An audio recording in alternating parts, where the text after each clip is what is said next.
Baik, selamat sore. Perkenalkan, saya Marta Kurniasari dengan NIM 120220148 dari kelas RA.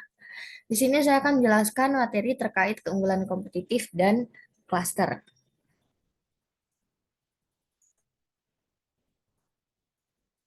Untuk outline pembahasan kali ini, yang pertama yaitu sejarah dan latar belakang dari teori keunggulan kompetitif dan klaster. Kemudian pokok pemikiran pendekatan teori keunggulan kompetitif. Yang ketiga yaitu pembangunan regional dan pendekatan keunggulan kompetitif. Dan yang terakhir yaitu kritik terhadap konsep Porter terkait keunggulan kompetitif dan klaster itu sendiri. Untuk pembahasan yang pertama yaitu terkait latar belakang dan sejarah dari teori keunggulan kompetitif dan klaster. Eh, Michael Porter yaitu seorang tokoh yang mengembangkan konsepsi terkait keunggulan kompetitif di mana konsep yang dikembangkan oleh Porter ini bertujuan untuk menjelaskan peran dan dinamika konsentrasi geografis atau klaster industri dalam ekonomi nasional dan kontribusinya terhadap pertumbuhan produktivitas dan daya saing perdagangan. Kemudian, konsep yang dikembangkan oleh Porter sendiri ini dilatar belakangi karena lambatnya pertumbuhan ekonomi di Amerika Serikat dan adanya tekanan krisis ekonomi, yaitu seperti yang terlihat pada grafik ini, di mana ini merupakan data pertumbuhan ekonomi Amerika Serikat di tahun 1990 sampai 2018, di mana dapat kita lihat bersama-sama bahwa pertumbuhan ekonomi di Amerika Serikat ini bersifat fluktuatif dan tidak menunjukkan kekonsistensian di setiap tahunnya untuk senantiasa meningkat. Kemudian, menurut Porter, pendekatan tradisional atau kebijakan industri untuk pembangunan ekonomi itu tidak berfungsi, sehingga eh, menurut Porter diperlukan pembentukan ulang model pengembangan ekonomi wilayah dengan memahami terlebih dahulu faktor-faktor penentu keunggulan kompetitif dalam ekonomi global yang modern. Adapun pendekatan tradisional tadi yang menurut Porter tidak berfungsi itu terdiri dari perbaikan lingkungan dan iklim bisnis yang bersaing secara agresif untuk investasi dan pabrik baru, kemudian pembangunan industri-industri berteknologi tinggi, dan yang terakhir adalah pembangunan pertumbuhan yang tinggi dengan cara berinvestasi pada infrastruktur dan proyek kawasan industri. Kemudian Porter juga menyatakan bahwa cara pandang dengan kebijakan cluster merupakan cara pandang yang baru daripada cara pandang yang lama yang hanya berfokus pada kebijakan industri, di mana menurut Porter sendiri kebijakan industri itu dianggap melemahkan kompetisi sehingga dapat melemahkan kemampuan produktivitas dan inovasi industri.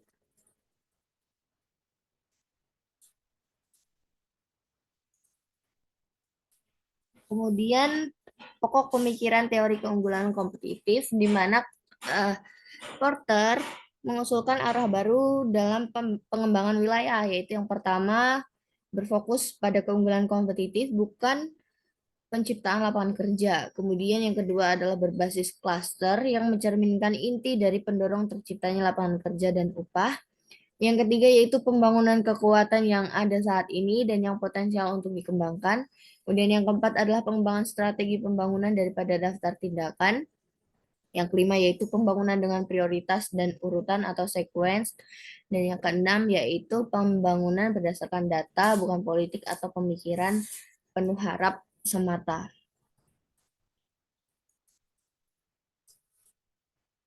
Kemudian Porter juga menyarankan agar kebijakan pengembangan regional perlu berfokus pada pengembangan keunggulan kompetitif. Nah, untuk yang pertama ada definisi terkait wilayah kompetitif. Wilayah kompetitif sendiri merupakan kondisi ketika perusahaan-perusahaan di wilayah tersebut beroperasi secara kompetitif atau unggul dengan wilayah yang lain dalam lingkup nasional maupun global, sehingga mampu memelihara dan memperbaiki upah serta standar hidup. Kemudian keunggulan kompetitif juga tergantung pada dua hal, yaitu tergantung pada produktivitas jangka panjang dan efisiensi pada sebuah lokasi untuk melakukan bisnis. Yang kedua yaitu produktivitas perusahaan dan pekerjaan serta kemampuan untuk mencapai partisipasi warga dan partisipasi warga yang tinggi dalam pekerjaan. Kemudian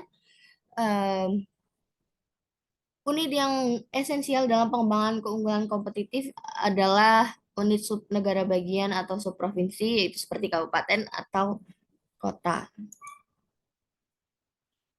Kemudian ada pun faktor-faktor yang mempengaruhi daya saing wilayah menurut Porter, yaitu yang pertama adalah faktor endowment, yaitu sumber daya yang telah dimiliki oleh suatu wilayah seperti lokasinya, lahan, kesuburan tanah, iklim, sumber daya alam, bentang alam, pemandangan alam, lingkungan, penduduk, kemudian warisan atau cagar budaya. Kemudian keunggulan secara makroekonomi yaitu kebijakan moneter, pembangunan manusia, dan kelembagaan politik yang efektif. Kemudian yang terakhir atau yang ketiga yaitu keunggulan secara mikroekonomi, yaitu terkait kualitas lingkungan, pengembangan klaster, kecanggihan strategi, dan operasional perusahaan. Kemudian definisi dari klaster sendiri yaitu kelompok perusahaan yang saling berhubungan secara geografis secara langsung dan kelembagaan yang saling berkaitan dalam bidang tertentu dihubungkan oleh kesamaan dan hubungan yang saling melengkapi. Kemudian untuk lingkup geografis dari klaster sendiri itu berkisar dari suatu daerah, bisa juga negara bagian atau bahkan suatu kota untuk menjangkau wilayah yang ada di sekitar klaster itu sendiri.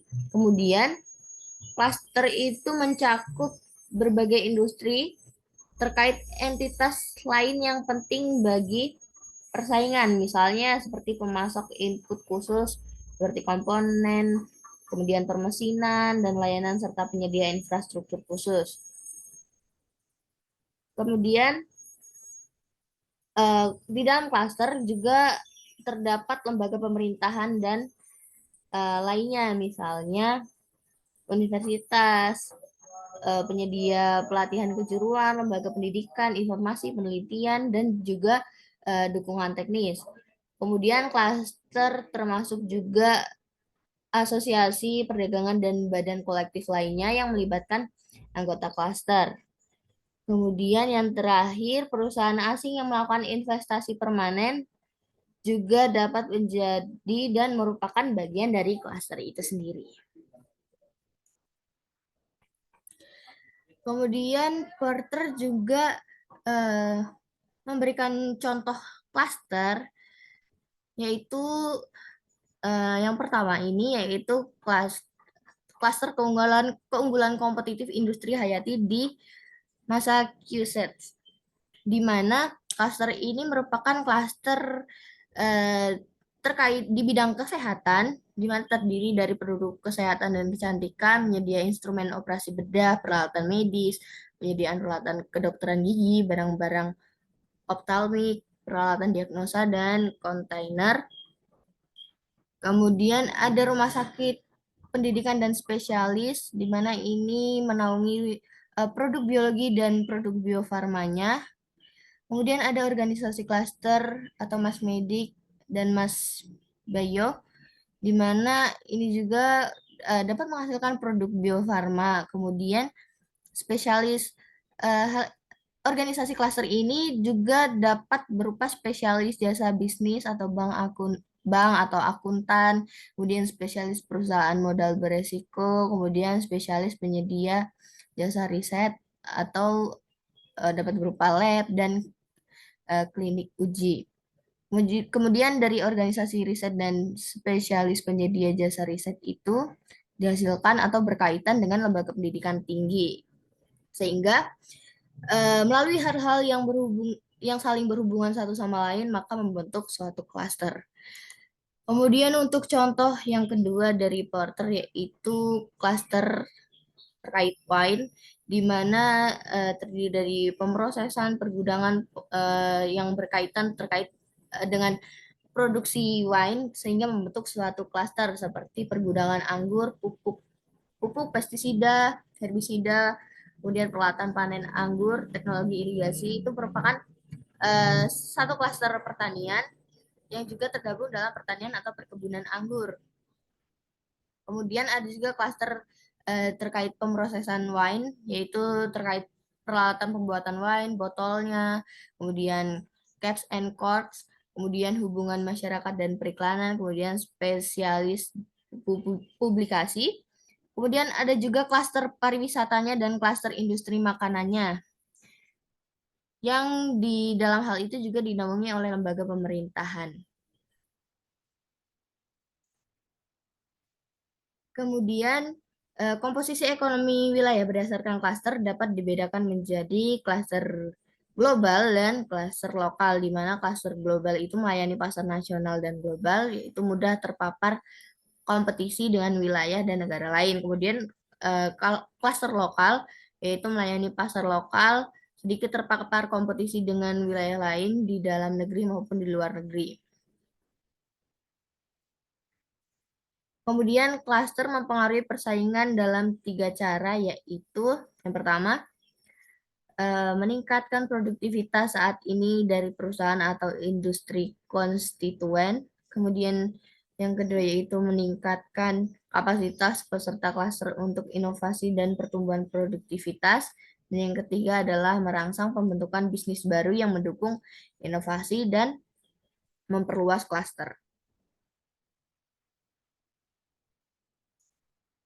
Kemudian dari ketiga eh, pengaruh klaster tadi, pada sampai taraf tertentu itu tergantung pada yang pertama yaitu adalah hubungan pribadi, kemudian komunikasi tatap muka, dan jaringan individu dan lembaga yang berinteraksi. Kemudian adapun manfaat klaster sebagai alat pengembangan ekonomi wilayah, yaitu yang pertama untuk meningkatkan keterkaitan atau linkage dan kelimpahan atau spillovers untuk mendorong perkembangan ekonomi yang pesat. Kemudian untuk meningkatkan jumlah perusahaan terkait atau multiplikasi, kemudian untuk meningkatkan efisiensi dan efektivitas kebijakan ekonomi tradisional.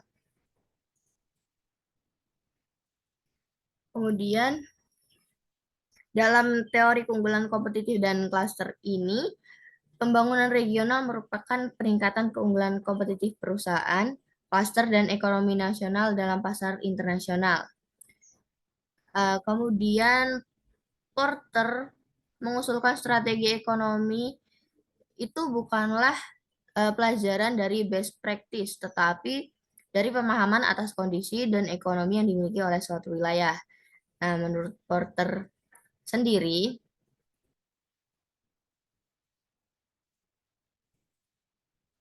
strategi ekonomi untuk mencapai keunggulan kompetitif itu harus sesuai dengan kondisi dan potensi yang dimiliki oleh suatu wilayah. Nah, perumusan strategi pembangunan regional Porter itu terdiri dari yang pertama yaitu pengembangan keunggulan nilai-nilai wilayah, kemudian pengembangan kekuatan unik yang dimiliki, yang ketiga yaitu pengembangan untuk mencapai dan memelihara keseimbangan dengan wilayah sekitar, dan yang keempat adalah penentuan prioritas dan urutan pengembangan yang merupakan hal yang fundamental untuk pengembangan ekonomi wilayah. Kemudian untuk mengembangkan klaster itu ada peran dari pemerintah dan juga swasta. Adapun untuk mengembangkan klaster dari pemerintah perlu melakukan hal-hal berikut ini, yaitu yang pertama mengupayakan stabilitas makroekonomi dan politik. Kemudian yang kedua adalah meningkatkan kapasitas ekonomi mikro secara umum melalui peningkatan kualitas dan efisiensi input untuk bisnis dan lembaga yang menyediakan seperti pengembangan tenaga kerja yang berpendidikan, kemudian eh, infrastruktur fisik yang sesuai, kemudian infrastruktur informasi yang akurat dan juga tepat waktu. Kemudian yang ketiga yaitu tetapkan aturan ekonomi mikro secara keseluruhan dan juga berikan insentif yang mengatur persaingan. Kemudian selanjutnya yaitu mengembangkan program dan implementasi program tindakan ekonomi yang positif, khas, program ekonomi jangka panjang, atau proses perubahan yang dapat memobilisasi pemerintah, pelaku bisnis, kelembagaan, dan masyarakat. Kemudian berikan fasilitas atau fasilitasi pengembangan dan peningkatan klaster. Yang keenam yaitu berikan dorongan, fasilitas, dan juga insentif agar dapat muncul tindakan kolektif yang dilakukan oleh sektor swasta. Kemudian langkah sektor swasta untuk mengembangkan klaster sendiri, yaitu yang pertama perbaiki dahulu kondisi faktor input, yaitu termasuk penyedia personel yang terlatih dengan tepat, kemudian kualitas dan juga kesesuaian kegiatan, penelitian lokal di universitas ataupun penciptaan infrastruktur fisik yang sesuai dengan kebutuhan klaster maupun penyediaan informasi spesifik klaster. Kemudian yang kedua yaitu menjalin hubungan kerjasama dengan badan pemerintah dan lembaga lokal, baik dalam hal utilitas, sekolah, penelitian klaster, infrastruktur khusus publik, seperti contohnya pelabuhan ataupun fasilitas penanganan yang lain, kemudian hubungan komunikasi satelit dan juga laboratorium pengujian. Kemudian yang ketiga yaitu mengembangkan jaringan informal dan asosiasi perdagangan formal, konsorsium dan badan kolektif lainnya seperti asosiasi perdagangan dan badan kolektif seperti pusat penelitian bersama, laboratorium pengujian bersama yang memungkinkan berbagi biaya. Kemudian kebijakan ekonomi terkait klaster itu dapat terdiri dari pengumpulan dan penyebaran informasi ekonomi, kemudian promosi ekspor, kemudian reformasi regulasi, kemudian promosi investasi langsung, kemudian ada kebijakan iptek dan pengembangan faktor spesialisasi dan kecanggihan. Kemudian pembahasan yang terakhir yaitu kritik terhadap konsep klaster oleh Porter itu, yaitu yang pertama adalah kritik dari Martin dan Stanley di tahun 2003, yaitu kritiknya klaster dari Porter ini dianggap sebagai konsep yang kacau, di mana merek klaster Porter telah tercemar sampai taraf tertentu oleh promosi dan konsultasi komersial ditambah dengan transfer kebijakan yang modis dan adopsi yang tidak lazim oleh lembaga pembangunan internasional, nasional, regional, dan lokal. Kemudian, skala dan level di mana klaster membentuk, mengoperasikan, dan memperluas belum ditentukan dengan jelas. Kemudian, teori Porter memberikan perhatian terbatas pada dimensi sosial dan pembentukan serta dinamika klaster. Kemudian, konsep klaster Porter juga dikritik dari Duranton, yaitu yang pertama konsep cluster Porter secara teoritis ambigu dan mempertanyakan apakah ada pemahaman yang cukup jelas dan pengetahuan yang cukup tentang masalah koordinasi dan kegagalan pasar yang dirancang untuk ditangani oleh kebijakan cluster. Kemudian manfaat pengelompokan terlalu terbatas untuk membenarkan upaya dan investasi yang signifikan dan berkelanjutan. Kemudian ada juga kritik dari Markusen di tahun 1996, yaitu penekanan Porter pada gagasan persaingan dan daya saing yang berorientasi pada perusahaan dan industri telah dipertanyakan dalam kaitannya dengan pembangunan lokal dan regional. Kemudian O'Donnell di tahun 1997 mengkritik bahwa tidak jelas apakah dan bagaimana daya saing dapat bersifat teritorial dan didefinisikan dalam istilah lokalitas, wilayah, atau negara. Kemudian Bristow pada tahun 2005 mengkritik peningkatan produktivitas dapat mengakibatkan hilangnya pekerjaan dan dampak yang merugikan pada ekonomi lokal dan regional. Dan ada beberapa kritik lain yang tidak dapat ditampilkan dalam pemaparan kali ini. Baik, sekian hal yang dapat saya sampaikan. Kurang dan lebihnya saya mohon maaf. Semoga dapat bermanfaat. Saya akhiri. Selamat sore.